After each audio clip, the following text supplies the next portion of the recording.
السلام عليكم، مرحبا بكم في قناتي وصفات أم عمران. نتمنى تكونوا بأحوال جيدة يا ربي. اليوم مع وصفة جديدة. اليوم غنقدم معكم حلوة العيد أو حلوة المناسبات.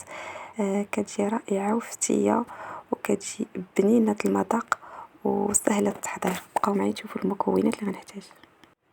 غادي نحتاج لهاد الحلوة هادي غنحتاج واحد الخمارة حمراء وواحد الفاني. عندي هنايا 3 ديال البيضات، واحد الكاس ديال الزيت عامر، واحد الكاس ديال سنيدة، نص كاس ديال النشا وقشور حامضة، وواحد معلقة ديال كاكاو المر والملحة، شوية ديال الملحة والفورس ديالي باش غنجمع الخليط. غنبدا دابا على بركة الله. غادي ندير البيض هو الاول.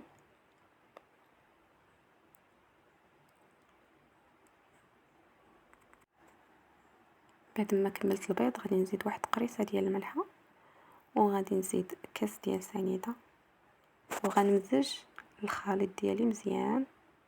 عاد نزيد باقي المكونات. هاد الحلوه نتمنى تجربوها، كتجي فتيه وبنينه، كتصلح للمناسبات الاعياد، كتحمر الوجه. كنزيد دابا كاس ديال الزيت مع التحريك. كنضيف المكونات بشويه بشويه مع التحريك. صافي دابا غادي نزيد نص كاس ديال النشا.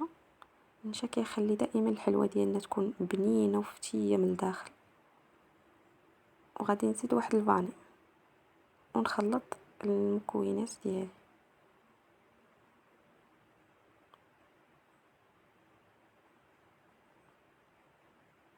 دابا غنبقى نزيد بالفورس. دابا درت كاس الاول، درت الكاس الاول وغنخلط. غنبقى نزيد الفورس بالتدريج. زدت الكاس الثاني، غادي ندير واحد الخماره حمراء معاه، وغنزيد الكاس الثالث. دابا الكاس الرابع اللي درت، وغنحاول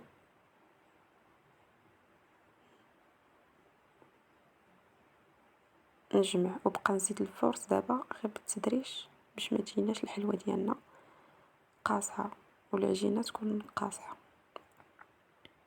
بغينا العجينه تكون لينه ما تكونش قاصحه باش ما تجيناش الحلوه ديالنا قاصحه بزاف.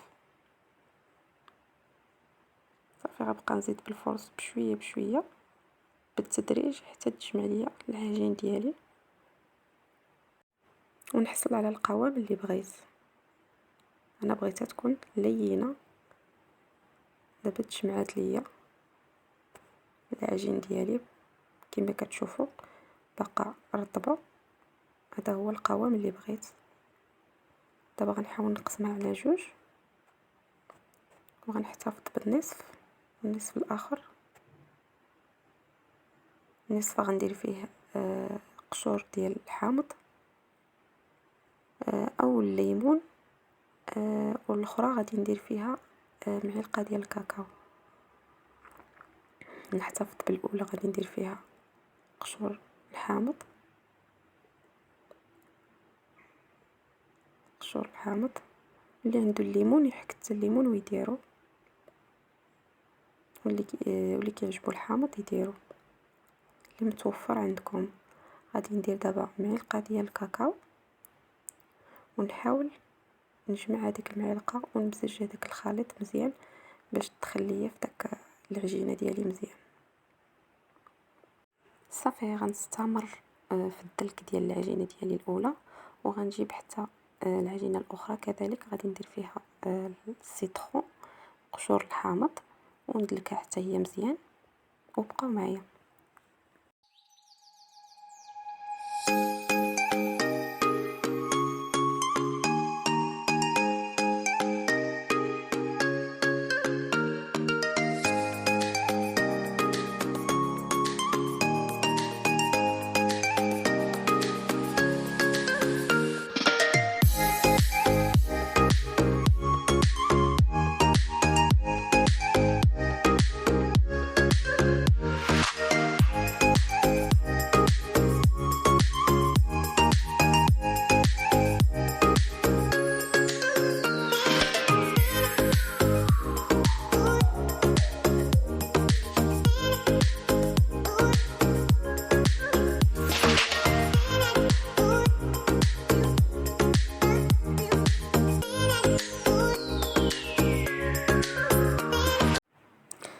صافي دابا هادو هما العجينات دياولي، غادي نقسمهم على جوج.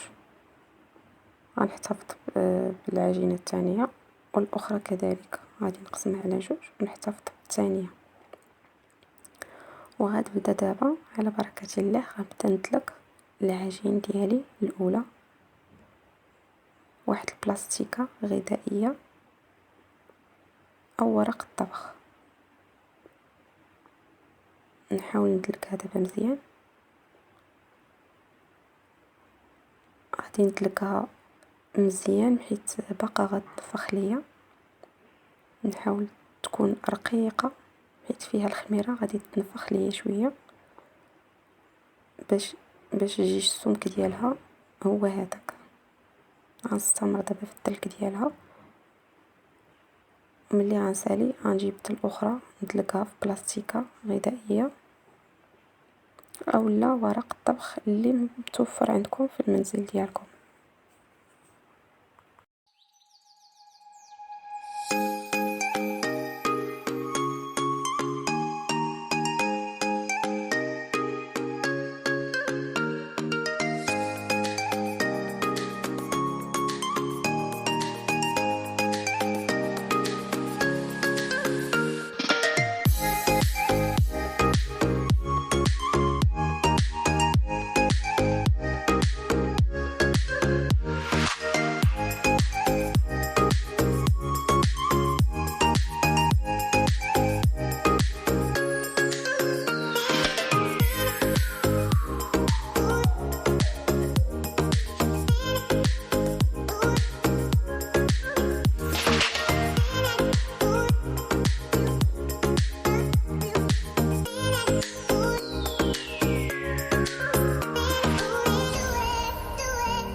وصافي بعد ما انتهيت من الدلك ديال العجينتين بجوجهم على سمك رقيق، دابا غنحاول ندير واحد العجينة السوداء على العجينة البيضاء،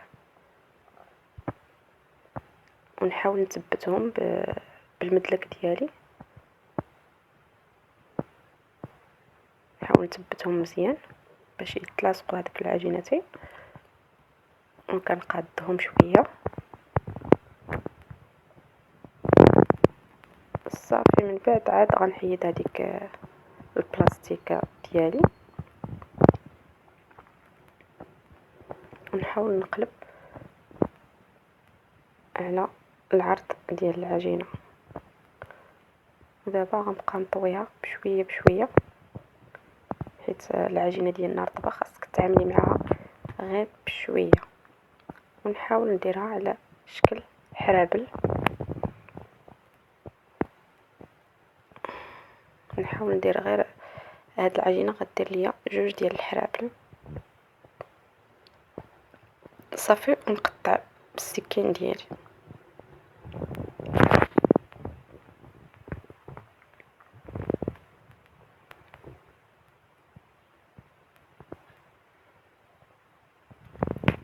وندير العجينه الثانيه، نحاول نقلبها على ديك الجهه اللي ما مقاداش، هي اللي غنلوي فيها هذاك الحرابل ديالي باش هذاك الطرف الاخير يكون عندي مقاد. واذا كان عندي شي زوائد تقدروا عفوا تحيدوهم. صافي غنستمر من الطي ديال هذيك العجينه ديالي. نحاول الا كانت غليظه نحاول نرققها شويه بالاصابع ديالي. صافي وإلا كانت عندنا داك الحربول اللي عندنا طويل بزاف كتقسميهم على جوج على حسب اللاطه ديال قداش. انا جاوني هنايا شويه طوالين،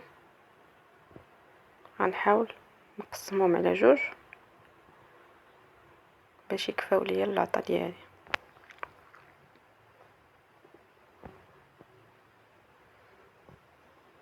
صافي واخا كتشوفوهم رقاقين راه كيزيدو يتنفخوا شويه على حسب نتوما عينكم ميزانكم.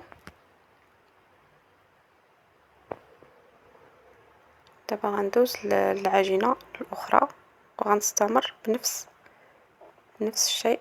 غندلكهم وندير الطرف الاول على الطرف الثاني ويكون السمك ديالهم بحال الاولى، يكونوا رقاقين.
وبعد ما انتهيت من التشكيل ديال العجينه، دابا غادي نحاول نستفهم في اللاطه وندخلهم الفران على درجه حراره 180 درجه على التحت حتى يبداو يتحمروا ليا لتحت، وندير الفوق عاوتاني حتى يبداو يتذهبوا ليا.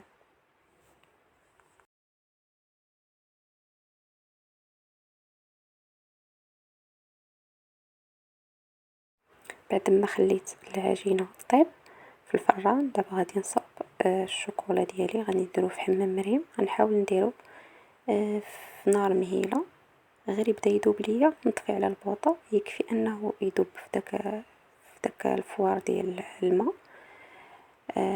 على حقاش علاش تيقصح ليكم، حيت كبقى يطيب بزاف داكشي باش كيبقى يتعلق ويقصح. وإلا كان قصح ليكم واحد شويه ماشي مشكل، غادي تزيدوا ليه واحد معلقه ديال الزيت. هنا بين ما طابت ليا، بعد ما طابت ليا عفوا الحلوه ديالي وخدات اللون الذهبي، دابا غادي ندير كاوكاو كونكاسي. غنزيدو على الشوكولاط ديالي وغنخلطو مزيان. وغادي نجيب الحلوه، غادي نديرها في واحد الشبكه، وغادي ندير البابي سوفيغيزي تحت منها باش يهبط ليا داك الشوكولا اللي استعملت، ونعاود نستعملو في حاجات اخرين باش ما يطيحش. وغادي ندير الشوكولاط نثبتو على الحلوه، ونحاول ندير الاطراف كاملين باش ما يبقى لي شي جنب خاوي.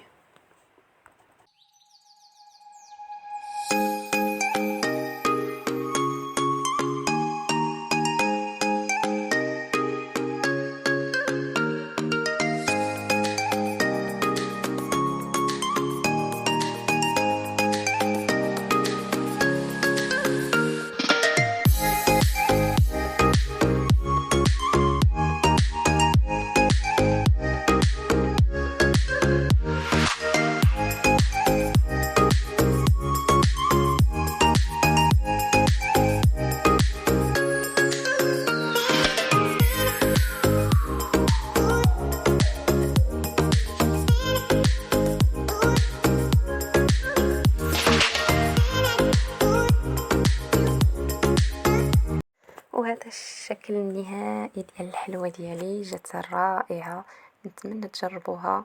كتجي بنينة المذاق وسهلة التحضير.